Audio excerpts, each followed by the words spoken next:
All aboard reading. Station stop 3. A Little Princess. Adapted from Frances Hodgson Burnett's A Little Princess by Deborah Hautzig. Illustrated by Natalie Carabetta. Grosset and Dunlap. Produced by Educa Korea.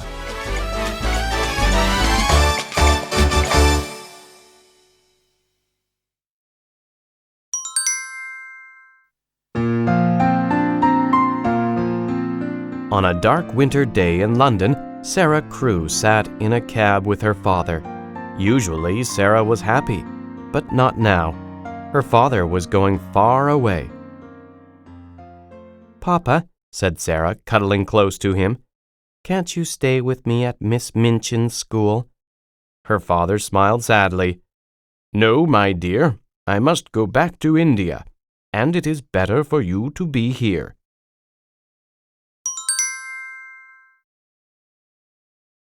When they came to the school, Miss Minchin was waiting. She had cold, fishy eyes and a fishy smile. Sarah wanted to like her, but it was hard.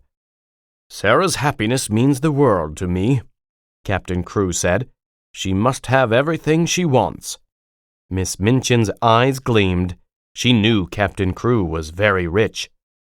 "Of course," she said. "Come, I will take you to Sarah's room."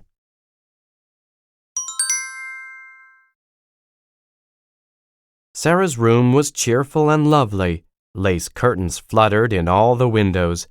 There were shelves filled with storybooks and many beautiful dolls to play with. After Miss Minchin had gone, Sarah sat on her father's lap and touched his face. "Are you learning me by heart?" he said gently. "No, I know you by heart. You are inside my heart," said Sarah. She kissed him goodbye.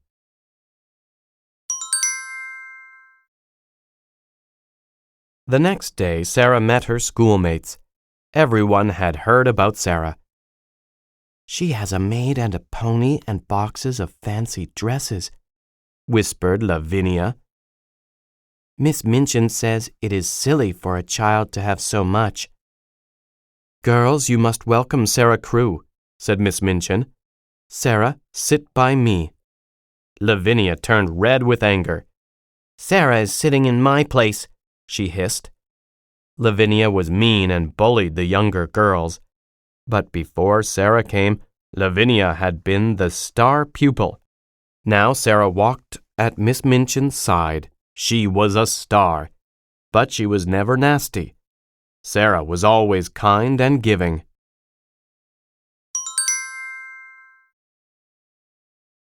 The other girls were enchanted by Sarah. She made up such wonderful stories. Every day they gathered round to hear Sarah tell about kings and princesses and fairies and mermaids. Sometimes Sarah saw Becky, the servant girl, listening. Miss Minchin was forever scolding Becky, and Becky was very fearful and shy. Sarah spoke a little louder.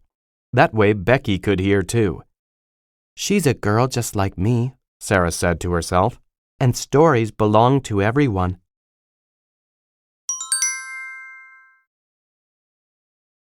Sarah wanted to know more about Becky. One day she got her chance. She walked into her room and found Becky fast asleep. "Poor thing," she cried softly. "She works so hard." She waited quietly until Becky woke up. "Oh, miss," cried Becky, "please pardon me." "Don't be afraid," said Sarah. "We are just the same. I am a little girl like you. Can you stay and have some cake with me?" Becky's hungry eyes grew huge. "Cake!" "Oh, yes, miss, thank you," she said.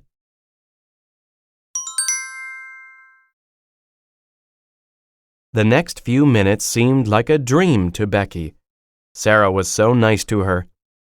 "Once I saw a princess," Becky told Sarah. "You look just like her." "Sometimes I pretend I am a princess," Sarah said. "I make up stories about it. One day I'll tell them to you." "Oh, miss," said Becky, "stories are even better than cake." Sarah knew just what Becky meant. A week before her birthday, Sarah got an exciting letter. It was from her father. Captain Crew had a friend who owned diamond mines. The friend had asked Captain Crew to be his partner. Sarah's father would be even richer now, a man of fortune. That wasn't all. "You must have a special birthday," wrote Captain Crew. "I have told Miss Minchin to give you a huge party."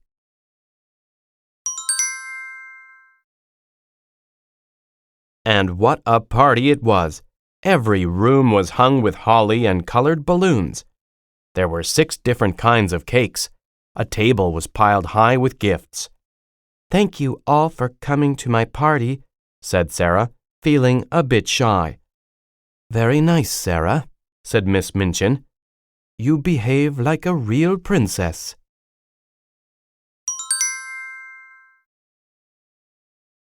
Suddenly, Miss Minchin was called away from the party. A visitor had news for her. A few minutes later, Miss Minchin returned. She had a hard look on her face. "The party is over," she shouted. "Go to your rooms. Not you, Sarah."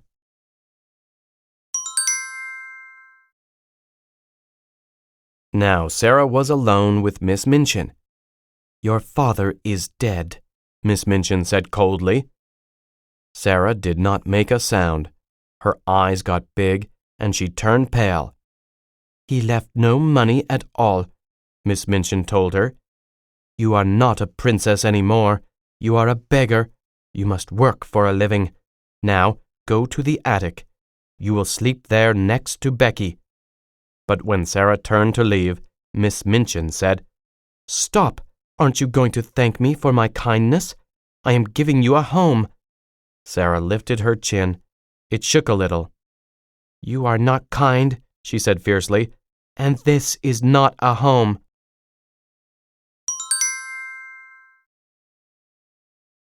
Sarah slowly climbed the stairs to the attic. When she opened the door, her heart fell. It was the saddest room she had ever seen. The paint was peeling. There was a hard bed and a shabby little stool. Cold ashes filled the fireplace. The dirty window looked out on the house next door. It was dark and empty.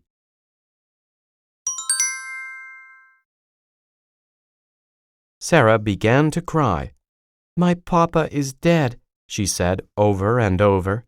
There was a soft tap at the door. Becky came in. She had been crying too. "I'm so sorry for you, miss," she said. Sarah tried to stop her tears. "You see, Becky," she said bravely, "I told you we were the same, just 2 little girls.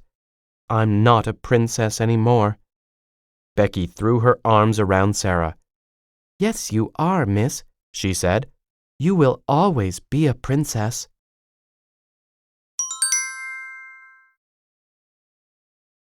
Sarah's new life was horrible. She worked and scrubbed and cleaned from morning until night. Most of the girls felt sorry for her, but not Lavinia. She loved to watch as Princess Sarah cleaned her room. She always found extra work for Sarah to do. "Bring me more coal for the fire. My father can pay for it," snapped Lavinia. "Those shelves look dusty. Clean them again. Then you may polish my shoes." Sarah quietly did as she was told.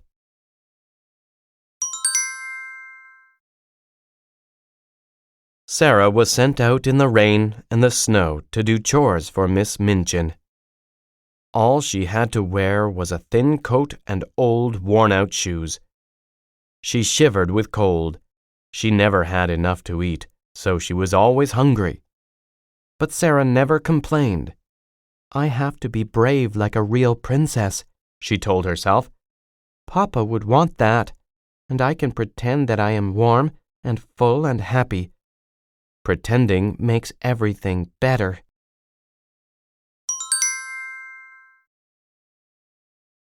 Every night, Sarah told Becky stories. Sometimes the stories were about them. "Our room is so high it is like a cozy nest," Sarah said. "Pretend there is a soft rug and a hot fire, and a shelf full of books, and a table with tea and cakes, and a big soft bed with silk covers. Think of it. "Oh, miss," Becky would say, "how lucky we are to be here." Because when Sarah told it, it felt real.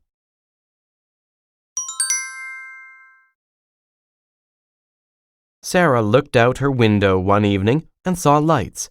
People were living in the house next door. Who were they? Finally, Sarah saw someone, but it wasn't a person. It was a little monkey. He sat chattering by the window. Suddenly, the monkey leaped across the roof to Sarah's window and jumped onto Sarah's head. Sarah laughed with delight. Seconds later, an Indian gentleman came chasing after the monkey. His name was Ram Das. He looked in Sarah's window. "Come back, you bad monkey," he scolded, but he smiled as he said it.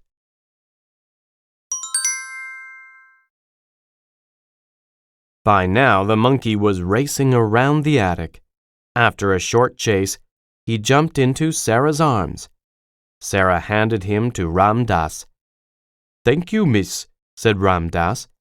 "My master will be so grateful. He is always sad, and the monkey makes him laugh." "Why is he sad?" asked Sarah. "His best friend died," said Ram Das. "And now he is looking for his friend's child. He will not rest until he finds her." "I'm sorry," said Sarah. "I hope your master finds the child." Ram Das took the monkey home and told his master all about Sarah. "She lives in such a cold, awful room," said Ram Das. "It is no place for a little girl."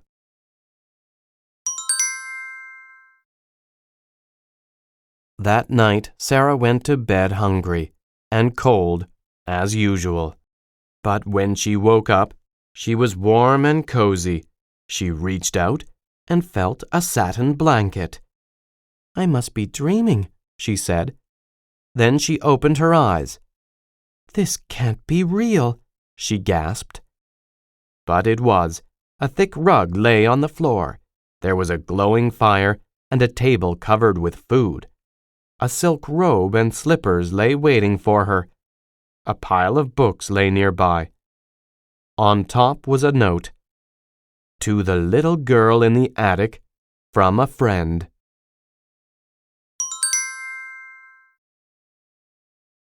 Sarah ran to get Becky. "It's magic," she cried. "A magician came while we were sleeping." The two girls sat by the fire. They had fruit and muffins and tea. "Will it all melt away?" asked Becky. "No," said Sarah. "I pinched myself to be sure it is real." The girls didn't expect the magic to happen again. But from then on, every morning and every night, a cheery fire and a hot meal waited for them. Sarah still worked hard. Miss Minchin was nastier than ever, but Sarah did not mind. She had a secret friend. She only wished that somehow she could say thank you.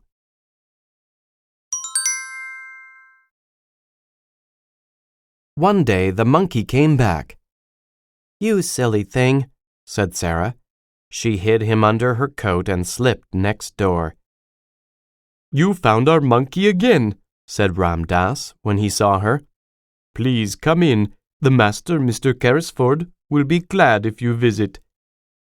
Inside sat a sad-looking man with a kind face.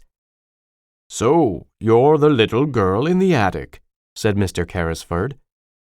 Suddenly, Sarah understood. "You sent those wonderful things to me," she said slowly. "You are my friend." She took his thin hand and kissed it. "Tell me, what is your name?" asked Mr. Carrisford. "Sarah," she said. "Sarah Crewe."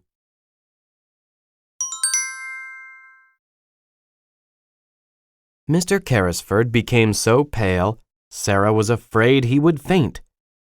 "What's wrong?" she cried.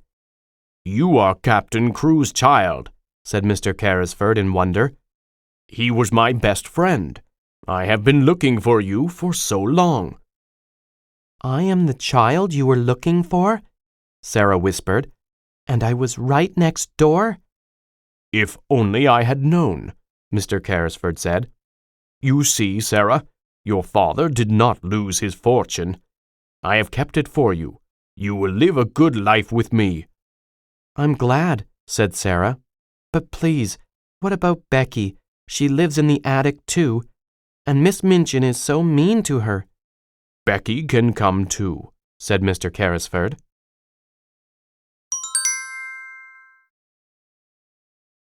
The very same day, Sarah and Becky left Miss Minchin's school forever. Miss Minchin was angry and upset. She even begged Sarah to come back. But Sarah said, "Never." Most of the girls were happy for Sarah. Becky, of course, was happiest of all.